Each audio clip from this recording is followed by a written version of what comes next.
Hello guys, this is me an Ali और इस channel पे मैं वीडियोस बनाता हूँ सेल्फ इम्प्रूवमेंट और रिलेशनशिप एडवाइस के बारे में। और आज की मेरी वीडियो का टॉपिक है 6 science your breakup is temporary. 6 वो साइंस जिनसे पता चलेगा कि आपका ब्रेकअप असली नहीं है, टेम्पररी है, झूठा है, जस्ट गुस्से में क्रिएट हुआ हुआ है। ये वो 6 साइंस कौन से हैं? इस टॉपिक पे बात करने से पहले मैं कहूँगा प्लीज़ सब्सक्राइब कर दो मेरे चैनल को, ताकि आने वाली हर एक वीडियो आपकी हेल्प कर सके, क्योंकि मैं डेली वीडियोस बनाता हूँ। और अगर आपके क्वेश्चंस हो आप पूछ सकते हैं, इंस्टाग्राम पे लिंक जो है वो डिस्क्रिप्शन में है। सो वो 6 साइंस कौन से हैं जिनसे हम पता कर सकते हैं कि हमारा ब्रेकअप जो है वो टेम्परेरीली है, वो रियल नहीं है। क्योंकि रियल ब्रेकअप जो होता है वो ख़त्म तो ख़त्म होता है, लॉन्ग होता है। तो टेम्परेरी ब्रेकअप होता है जिसमें कि गुस्से में कोई चीज़ हो गई इस तरह की, तो और 1-2 हफ्ते बाद दोबारा आप पैचअप कर लेते हैं, दोनों एक-दूसरे के पास वापस आ जाते हैं। तो देखते हैं, मैं आपको कुछ साइन बताने वाला हूँ जिनसे आप पता कर सकते हैं कि आपका ब्रेकअप टेम्परेरी है या नहीं है। साइन नंबर 1 ये है कि they are sending mixed messages. अगर वो आपसे बात करते हैं और फिर गायब होते हैं और आपको ब्लॉक करते हैं, फिर अनब्लॉक करते हैं, मतलब इस तरह की एक्ट कर रहे हैं, इस तरह की कन्फ्यूजन शो कर रहे हैं, या आप स्टेटस पे कोई चीज़ लगा रहे हैं, कोई डायलॉग वगैरह आपके बारे में, और फिर रिमूव कर देते हैं अगले दिन, तो it means they are confused. और कन्फ्यूज्ड इंसान तब होता है जब उसके दिमाग में फीलिंग्स होती हैं किसी के लिए, ठीक है?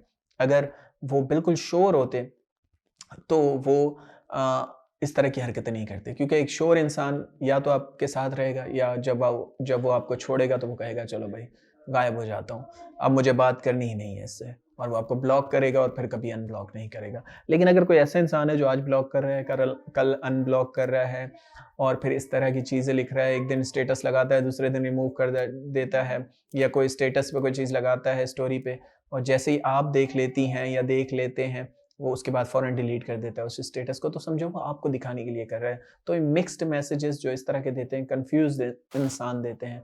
और एक कन्फ्यूज़्ड इंसान वो होता है जो श्योर नहीं होता अंदर से, और जो श्योर नहीं होता इट मीन्स वो आपको मिस कर रहा है, उसके अंदर इमोशंस चल रहे हैं, ऊपर-नीचे, उभर-उभर के सामने आ रहे हैं। So that's it. This is the sign that you have to bear in your mind, आपको दिमाग में रखना चाहिए। सेकंड साइन ये कि दे कॉन्टैक्टिंग यू फ्रीक्वेंटली। अगर वो बार-बार आपसे कॉन्टैक्ट करते हैं, ब्रेकअप के बाद भी आपको मैसेज करते हैं, आपसे बहाने-बहाने से बात करना चाहते हैं कि यार वो तुम्हें उस मूवी का नाम पता है, तुम्हें उस सॉन्ग का नाम पता है, या कुछ भी इस तरह के क्वेश्चंस करते हैं, तो it means they want a contact with you. वो अभी भी आपसे कॉन्टैक्ट में रहना चाहते हैं। और कॉन्टैक्ट में कोई क्यों आपसे रहना चाहता है? वो इंसान रहना चाहता है जिसके दिल में आपके लिए फीलिंग्स होंगी ना। तो इसलिए अगर उनके दिमाग में आपके लिए फीलिंग्स हैं, तो इट मीन्स आपका ब्रेकअप जो है वो टेम्परेरीली था। उन्होंने कोई पक्का डिसाइड नहीं किया था ख़त्म करने की। मेबी किया भी हो तो कभी-कभी ऐसा भी होता है कि 2-3 दिन बाद आप उनको याद आती है, उनके ऊपर भी इमोशंस का अटैक होता है, और वो फिर दोबारा आपके पास दौड़े-दौड़े वापस आते हैं। तो इसलिए अगर वो आपसे कॉन्टैक्ट कर रहे हैं बार-बार और इस तरह की हरकतें कर रहे हैं, तो इट मीन्स ब्रेकअप टेम्परेरी है, और दोबारा से आप दोनों का पैचअप हो सकता है। थर्ड चीज़ ये है कि दे शो हैड सैडनेस। अगर वो सैडनेस शो करें, अगर वो सैड सॉन्ग लगा रहे हैं सोशल मीडिया के ऊपर, और शेर व शायरी लगा रहे हैं सैड सैड, और स्टेटस लगा रहे हैं सैड सैड, और डीपी उन्होंने रिमूव कर दी है कुछ दिनों के लिए, तो इट मीन्स इससे ये ज़ाहिर हो रहा है कि they miss you, and breakup temporary हो सकता है, दे कैन कम बैक, ठीक है, वो दोबारा वापस आ सकते हैं। साइन नंबर 4 ये है कि अगर वो एंग्री हैं, सही है, अगर वो गुस्सा है आपके ऊपर, तो ये भी एक अच्छा साइन है, बिकॉज़ कोई एंग्री क्यों होता है? तभी होता है, हाँ, अगर आपने कोई चीटिंग-वीटिंग की है और कोई गाली-वाली दी है, कुछ बुरा किया है आपने, और फिर वो एंग्री हैं, तो फिर वो मतलब सही हैं, उनको एंग्री होना भी चाहिए आपके ऊपर।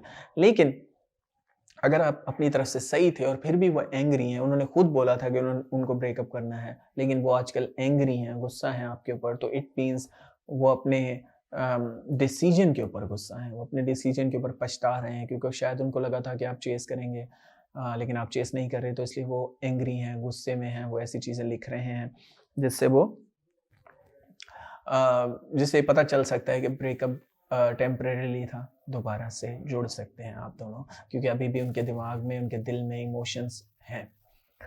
साइन नंबर 5 वो ये है